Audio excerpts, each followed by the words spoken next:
Halo, jumpa lagi sama gue Nadi di channel YouTube Sobat Pustaka. Gue akan cerita sedikit sebelum nge-review buku tentang cinta ya. Kalau Sobat Pustaka ingat gitu ya, kapan masa-masa manis gitu ketika PDKT pasangan, ketika udah pacaran gitu ya, setiap hari selalu romantis ya, bahkan ada ungkapan tai kucing serasa coklat ya, ungkapan yang sangat terkenal. Ditambah lagi kalau udah berduaan dimanapun, di tempat umum, di restoran, di bioskop gitu ya, suap-suapan, dunia serasa milik kita berdua, yang lain ngontrak gitu ya. Bahkan kadang-kadang orang yang lihat kita berdua malah malu. Harusnya kita yang malu ya, tapi mereka yang malu kalau ngelihat orang pacaran. Nah, yang akan kita review kali ini adalah buku tindak lanjut dari kita berpacaran ya. Setelah pacaran tujuannya apa sih? Pasti menikah ya. Nah, mulai dari menikahlah perjalanan kita menjadi semakin rumit, semakin serius ya. Dan lama-lama ternyata kita, entah itu suami atau istri, dua-duanya kelihatan aslinya. Nah, namun itulah realitanya. Kalau yang relasi cinta yang manis-manis cuman ada di sinetron ya, atau telenovela. Kalau kita dalam dunia nyata, manisnya hanya ya maksimal sebulan lah. Habis itu mulai kita menemukan realita, menemukan pasangan kita masing-masing memiliki sifat asli. Namun tidak usah berkecil hati. Sobat Pustaka, masih ingat kan setiap Valentine kita memberikan apa? Bunga mawar. Nah, bunga mawar tersebut walaupun indah tapi tetap memiliki duri. Jadi Sobat Pustaka, sebuah relasi terutama pernikahan tidak hanya yang manis-manis saja, namun kita yang namanya soulmate, teman jiwa, atau kalau bahasa Jawanya garwo ya, sigaran nyowo. Nah, soulmate, teman sejati, sehidup semati, pasti akan kita berkomunikasi, berelasi dengan apa adanya ya. Yang dulu pacaran masih pada jaim, begitu menikah akan kelihatan aslinya. Nah, malam hari ini gue akan mereview buku tentang Mencinta Hingga Terluka, pemulihan trauma relasi dan luka batin. Jadi Sobat Pustaka, ketika kita masih pacaran, masing-masing dibesarkan oleh keluarganya. Pada pengalaman hidup tersebut, kita beranjak dari anak kecil, TK, ke SD, ke SMP, SMA, selanjutnya mulai berani pacaran. Nah, sebelum pacaran masing-masing, baik si suami dan istri, pasti memiliki pengalamannya masing-masing. Apalagi Sobat Pustaka, pada zaman dulu, zaman bapak ibu kita, zaman kakek nenek kita, parenting itu sebuah hal yang sangat langka. Belum ada pembekalan-pembekalan atau kelas-kelas gitu ya psikologi tentang parenting. Beda dengan kita sekarang ini, sudah mulai banyak kita dibekali oleh parenting. Bagaimana kita menjadi orang tua, bagaimana kita membesarkan anak. Nah, namun masa orang tua kita, bahasa kasihnya mungkin cuma satu, memberi materi. Bahasa emosinya pun juga cuma satu, mungkin apapun emosinya ya, senang, takut, kecewa, gundah, keluarnya marah-marah. Nah, itu yang membuat baik suami atau istri memiliki pengalaman hidup masing-masing. Tadi yang saya bilang, setiap mawar selalu ada durinya. Nah, buku kali ini adalah buku hasil tulisan sepasang suami istri. Mereka adalah dosen-dosen saya, yaitu Julianto Simanjuntak dan Roswita Ndraha. Sobat Pustaka, buku ini pun juga pernah diterbitkan oleh Kompas Gramedia. Bahkan direktur atau komisaris Kompas Gramedia sendiri pun yang baru saja sudah mendahului kita, Bapak Yakub Utama, juga memberikan testimoni buku ya.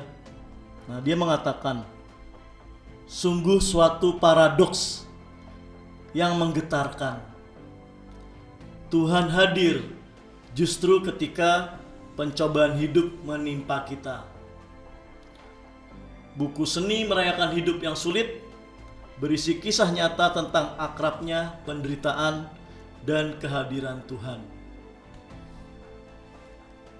Ya, seni merayakan hidup yang sulit termasuk mencinta hingga terluka adalah sebuah pengalaman yang amat sangat layak kita baca. Kalau Sobat Pustaka mencari referensi-referensi ilmiah, ya mungkin hanya sekedar teori psikologi, ya, teori konseling, namun ini lebih banyak tentang pengalaman bagaimana jatuh bangun menjaga relasi, terutama relasi rumah tangga. Bagaimana konsep pernikahan adalah sehidup semati, ya, hanya satu pasangan. Dan Sobat Pustaka, buku ini sangat tidak populer bagi zaman sekarang. Apalagi kalau kita lihat ya, sosmed-sosmed, YouTube, sebuah konten yang mengisahkan bagaimana sepasang suami istri dengan mudah berpisah, bercerai. Nah, namun di buku ini seperti judulnya, Mencinta Hingga Terluka. Nah, itulah gambaran bagaimana kita mulai memasuki pintu gerbang pernikahan.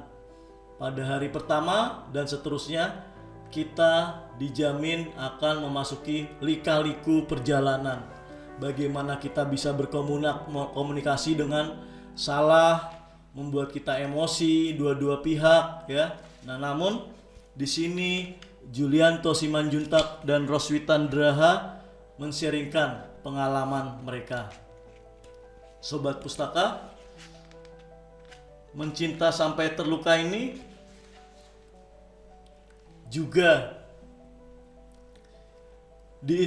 diinspirasikan oleh, masih ingat Mother Teresa atau Bunda Teresa?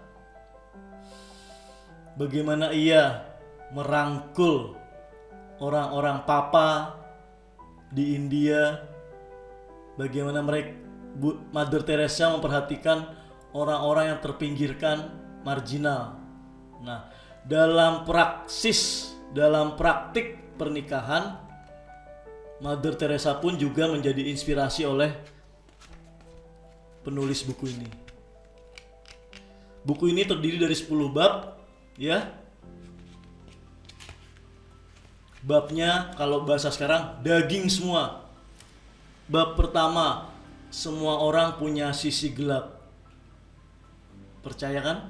Semua orang punya sisi gelap. Terluka itu indah. Julianto menuliskan bahwa ada sebuah tanaman justru menimbulkan harum ketika ia terinjak oleh manusia. Justru aroma harum itu ketika ia terinjak oleh manusia. Nah, terluka itu indah. Namun di sisi lain, kepahitan itu adalah virus yang mematikan. Nah, sebenarnya intinya adalah itu. Kepahitan yang masing-masing suami dan istri alami di masa pertumbuhan mereka di keluarganya masing-masing, itulah yang harus dibereskan. Akar pahit. Bagaimana dulu pengalaman-pengalaman buruk, entah suami atau istri yang belum selesai, menyebabkan komunikasi mereka selalu bermasalah. Sensitif sedikit marah, perasaannya halus ya. Nah, disinilah bagaimana kepahitan adalah virus yang mematikan. Bab keempat, cinta itu memaafkan. Nah, saya setuju dengan Pak Julianto. Memaafkan itu bukan melupakan, tapi memaafkan adalah kita sudah tidak sakit lagi ketika mengingat peristiwa tersebut. Di salah satu buku ini, bagian ini dikatakan bahwa ada seorang yang memberikan refleksi di hadapan orang banyak, memberikan renungan, memberikan inspirasi, memberikan motivasi. Ia adalah korban dari, masih ingat, Holocaust Jerman, ketika orang-orang dimasukkan ke kamp-kamp konsentrasi. Dia adalah korban. Ketika dia sudah selesai men-sharingkan inspirasinya, men-sharingkan motivasi, dia bersalaman dengan banyak orang, dan suatu saat ada seseorang bersalaman dengan dia, dan dia pun mengucap syukur, terima kasih atas motivasinya, dan orang itu adalah penjaga penjara kamp konsentrasi tersebut. Si motivator langsung gemetar, sulit untuk mengulurkan tangannya untuk memaafkan si penyiksa dalam penjara kamp konsentrasi. Namun dia self-talking terus-menerus, akhirnya mampu dengan tangan gemetar menyalami dan mengatakan, saya memaafkan kamu. Ya, Sobat Pustaka, buku ini bersifat unfinished reading ya. Tidak pernah akan selesai dibaca. Karena apa? Ketika kita mungkin konflik lagi dengan istri, konflik lagi dengan suami, buku ini dapat menjadi inspirasi untuk kita masing-masing memaafkan. Seperti tadi yang saya bilang, pekerjaan yang paling sulit dilakukan di dunia adalah apa? Memaafkan. Kalau minta maaf justru paling mudah ya. Tapi ketika kita memaafkan orang lain, itu menjadi pekerjaan paling sulit di dunia. Nah, Sobat Pustaka, terus explore, membaca ini bab demi bab, membuat kita menjadi semakin menyayangi, mencintai lagi bukan hanya pasangan kita, namun kita mampu memiliki self love, mengasihi diri sendiri. Karena apa? Bagaimana kita bisa mencintai pasangan kita kalau kita belum mencintai diri kita sendiri? Dari apa? Kita menjemput masa lalu kita di peristiwa-peristiwa yang membuat kita marah, membuat kita kecewa, entah dengan orang tua, atau kakak, atau adik, atau anggota keluarga yang lain, atau mungkin kita memiliki kepahitan dengan sahabat-sahabat kita. Kita sangat menggantungkan relasi kita dengan dia, namun ternyata di suatu hari sahabat kita pun meninggalkan kita, bahkan mengkhianati. Nah, ketika hidup terdiri dari pengalaman-pengalaman yang tidak menyenangkan, mencinta hingga terluka adalah sebuah amanat, sebuah kunci kalau rumah tangga kita semuanya, rumah tangga Sobat Pustaka, rumah tangga saya semua untuk berhasil adalah kuncinya mencinta hingga terluka. Saya sarankan, saya referensikan buku ini untuk Sobat Pustaka baca, hanya 12 bab.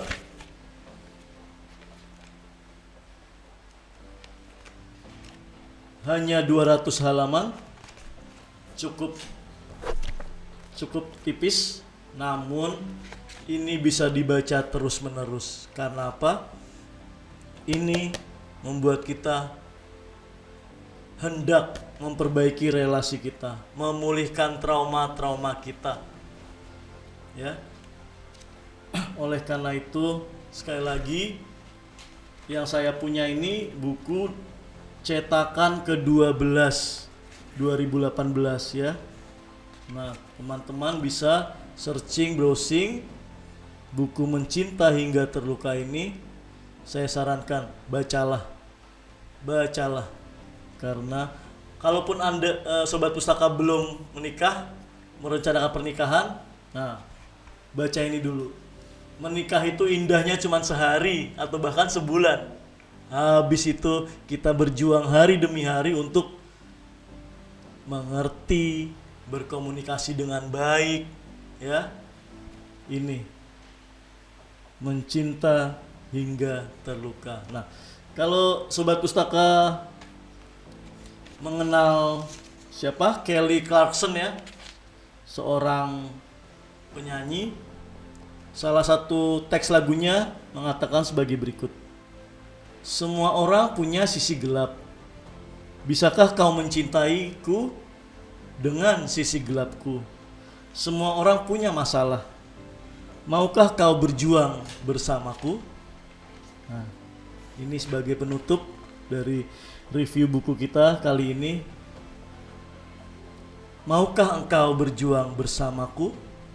Atau sebaliknya, maukah kita berjuang dengan pasangan kita untuk saling menerangi sisi-sisi gelap kita? Ya sobat pustaka, terima kasih sudah join di edisi kali ini dengan review buku Mencinta Hingga Terluka. Terima kasih sobat pustaka, sampai jumpa di review buku selanjutnya. Salam sehat.